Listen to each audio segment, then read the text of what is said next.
खबर आ रही है वाराणसी से, जहां विश्व की संस्कृतियों व सैर सपाटों की अमिट छाप। मेला लगता है, मेला खत्म होता है पर यादें छोड़ जाता है। ऐसा ही था छठवां सांस्कृतिक पर्यटन का अंतर्राष्ट्रीय फिल्मोत्सव वाराणसी, जिसमें फिल्मों के प्रदर्शन रहे और साथ ही फिल्मकारों और फिल्मी हस्तियों का तांता लगा था। जहां फिल्मोत्सव के पहले दिन प्रकाश झा जैसे दिग्गज फिल्म निर्देशक पूरे दिन दर्शकों के साथ दर्शकों के बीच रहे, तो वहीं अश्विनी तिवारी अय्यर फिल्म निर्देशक, वरुण शक्ति फिल्म निर्माता, रूमी जाफरी लेखक निर्देशक, जो बोर्ड ऑफ जूरी की सदस्य भी थे, पूर्व मंत्री सूचना प्रसारण व अल्पसंख्यक मंत्रालय भारत सरकार मुख्तार अब्बास नकवी के साथ मंचासीन रहे थे।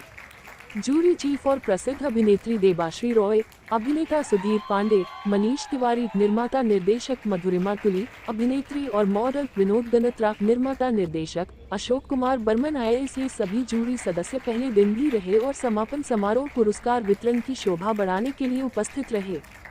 समापन समारोह की गेस्ट ऑफ ऑनर थी भाभी जी घर पर है कि प्रसिद्ध अभिनेत्री सौम्या टंडन। अब चूंकि पुरस्कार वितरण समारोह था तो विजेताओं की बात कर ली जाए। कुल 10 पुरस्कार थे।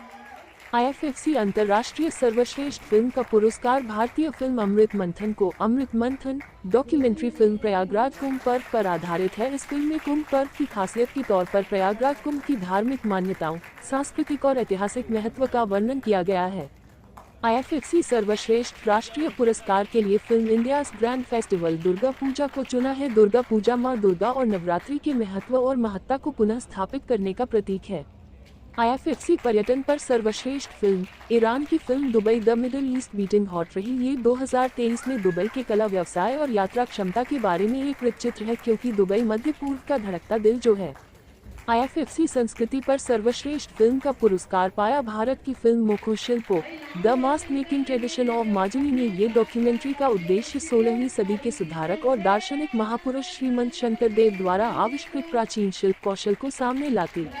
IFFC उत्तर प्रदेश की सर्वश्रेष्ठ फिल्म केवल उत्तर प्रदेश के फिल्म निर्माताओं या उत्तर प्रदेश विशेष पर बनी कोई फिल्म के लिए दिया जाता है और ये पुरस्कार हासिल किया फिल्म स्पैन की फिल्म वाराणसी रोड ने। फिल्म का लुब्बो-लुबाब कुछ इस तरह है। मैरिड में अपने जीवन से तंग आकर सैमुअल कई महीनों की भारत यात्रा पर जाता है। जब वह लौटता है तो उसकी आत्मखोज की यात्रा जारी रहती है। वह एक ऐसे शहर में अपना स्थान ढूंढने की कोशिश करता है जो अब उसे अजीब लगता है।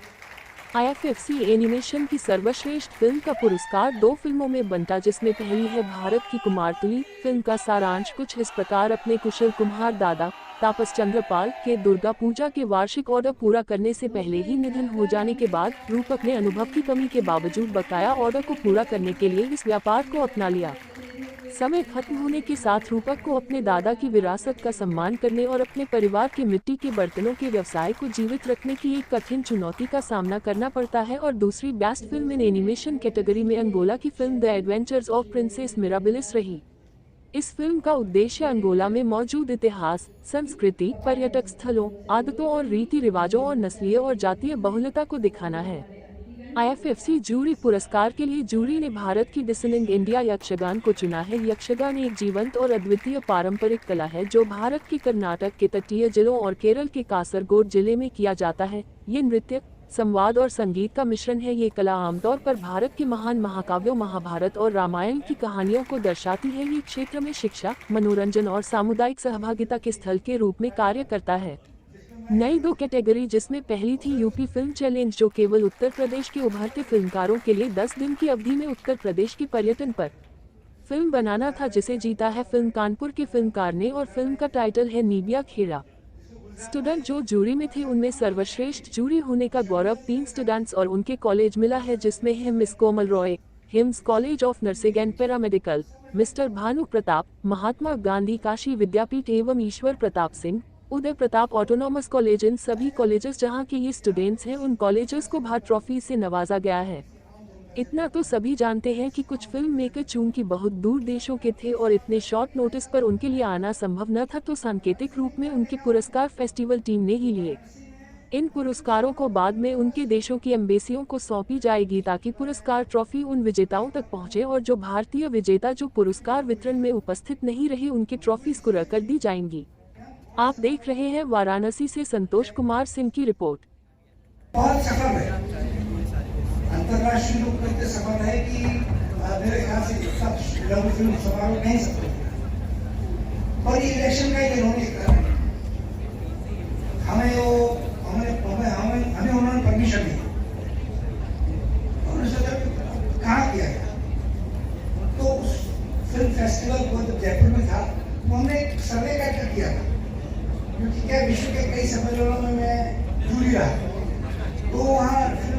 से, फिल्म बनाने वालों से परिचय हुआ।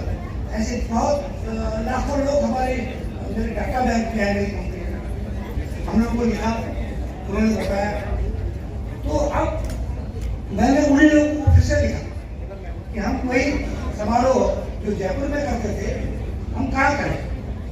तो आपको सुनकर ताज्जुब होगा, आपके ही शहर में कभी पसंद लिखा। मतलब वाराणसी की गूंज वहां तक है, विश्व में चारों तरफ। मैंने ज्वाइन किया तो अब्बास साहब की फादर अब्बास साहब की कहानी थी, उसको लेकर उन्होंने शुरू किया। इसी तरह बहुत सारे सरल चलती जितने नॉवल थे, खुशबू पिक्चर, बहुत सारी फिल्मों को उन्होंने देवदास भी बनाना चाह रहे थे लेकिन बनी नहीं। मीरा है, इस तरह की बहुत सारी फिल्मों उनके साथ मैंने एसेस किया। कम से कम 10-15 फिल्में उनके साथ एसेस की। उनके साथ सीखने का मौका बहुत अच्छा मिला। इसलिए आप लोग जो इस लाइन में आना भी चाहते हैं तो किसी ऐसे योग्य पुरुष जो फिल्म देना जानता हो, बनाना, फिल्म के बारे में उसको नॉलेज हो, उसके साथ थोड़े दिन रह के सीखिए और उसके बाद आप कुछ भी कीजिए। आपके पास आजकल वीडियो कैमरा है, छोटे छोटे कैमरे में आप फिल्म बना सकते हैं। आज रीलें जो बन रही है गाँव में, बहुत सारे लोग, छोटे छोटे लोग, बच्चे लोग कैसे बनाते हैं और लाखों रुपए कमाते हैं। उस तरह का आप लोग कुछ कीजिए। और इस तरह का अगर टूरिज्म डिपार्टमेंट की तरफ से आप कुछ करते हैं तो आपको नेशनल अवार्ड में आप जाते हैं। नेशन की तरफ से कुछ काम करने से गवर्नमेंट भी आपको इनडायरेक्टली डायरेक्टली कभी भी हेल्प करते। जैसे इस आदमी को नया नहीं किया, डेफिनेटली हमारी गवर्नमेंट इसको बाई करेगी, इसको भेजेगी, इसका इंटरनेशनल मार्केट होगा। और इस तरह से शहर कानपुर शहर के इस मंदिर जो बना आपने देखा, इसके बारे में तो लोगों को पता होगा, इसका डेवलपमेंट होगा। तो मैं सरकार से यही कोशिश करूँगा कहने की कि वो टूरिज्म के अगर करना चाहते हैं तो कुछ जैसे हमारे देवेंद्र जी हैं ऐसे लोगों को फैसिलिटीज करके जिससे ये बना सके, अच्छे लोगों को लेके अच्छे काम कर सके। बस इच्छा था और क्या करूँ। और जो मैंने सीखा अपने जिंदगी में, बगैर लगे आप कुछ नहीं जान सकते। की ऊर्जा ऐसी है कि जो यहाँ आता है वो अनगिनत यादें लेकर जाता है। और मैं जानती हूँ कि आप सब भी ऐसा ही अनुभव करेंगे, यहाँ से जाने के बाद काशी की यादों में रहेंगे जरूर। तो दोस्तों, जैसा कि आपको पता है कि आज का दिन है, सर ने भी कहा कि ये जूरी का दिन है, तो इसीलिए मैं आमंत्रित करती हूँ आदरणीय श्री RL मिश्रा जी को। यहाँ पर एक मैं चीज़ बता दूँ कि यूपी फिल्म चैलेंज आदरणीय देवेंद्र जी ने अपनी संस्था के माध्यम से किया था, जिसमें कि 8000 स्कूल कॉलेज को इन्होंने लेटर्स लिख करके प्रतिभाग करने के लिए आमंत्रित किया था। और उसमें से बहुत सारी प्रतिभागी प्रविष्टियां भी आई हैं और 25 से कम उम्र के जो बच्चे हैं उनको आपने एनकरेज किया था पार्टिसिपेशन के लिए। तो मुझे लगता है, कौन कहता है कि जो ग्लैमर वर्ल्ड है वो आम जनता की पहुंच से दूर है, क्योंकि आप तो खुद ही उसे ले आए हमारे नौजवान पीढ़ी के बीच। तो ये जो फिल्में थी, इसी के बारे में मैं आदरणीय RL मिश्रा जी से UP esteemed filmmakers, distinguished guests, and fellow cinema enthusiasts, it is a privilege to stand before you as a chief of the jury at a remarkable film festival. As an actor who has dedicated her life to the art of storytelling through cinema, I am deeply honored to have been entrusted with the responsibility of recognizing and celebrating the outstanding achievement of the talented filmmakers whose work has graced this festival.